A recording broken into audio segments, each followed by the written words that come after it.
I just had to show this because I'm so happy with the work that my yard guy did in changing us from a place that's covered in mud and bushes that was just so disgusting into a beautiful rock garden.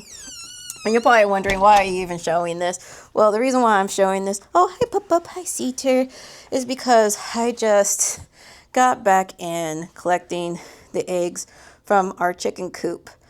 Me and my husband have been doing chickens for about, I'm going to say, about 7 years now. So we've been actually raising chickens for like 7 years.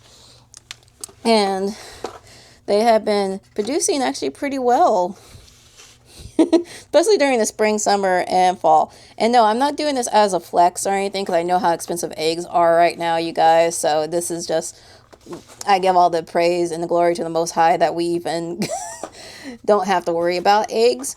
But the thing that happened with what the yard is and what the eggs play is that my yard guy quoted me a certain amount to get the rock garden done.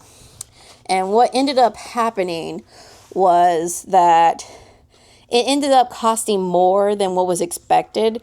And unfortunately, I didn't have enough cash to cover the work done.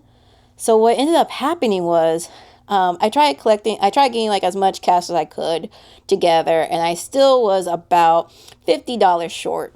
So I was talking to our yard guy, and I was like, well, how about this? I don't have the cash on me to bring up the $50 shortfall, but I do have eggs. Will you take eggs for this? Let me say that I was, oh, hallelujah. His eyes lit up and he was like, yes, I will very much take eggs as a payment for this work. He's like, how many can you give me? And I'm like, I know eggs, like very farm fresh ones, are about $10 a piece. Would 5 dozen, so 60 eggs, would that cover it? And he said, yes, it would.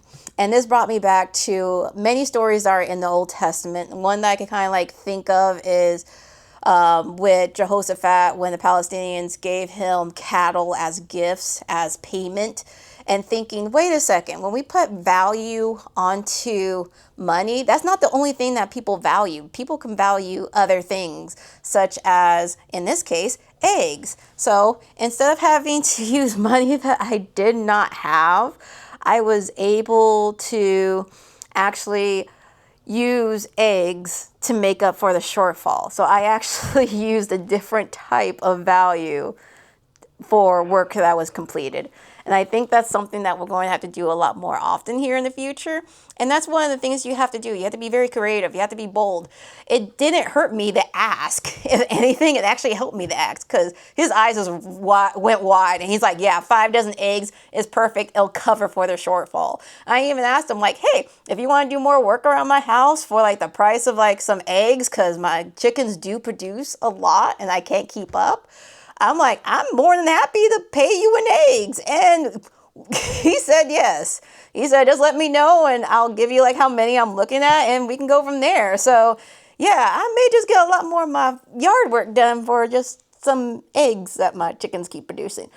But just to tell you guys, when you think you don't have, what's that story that was in the Bible? When you think you don't have oil in your house, yes, you do. You have oil somewhere. You have something that you can use to be able to pay, to barter, to trade.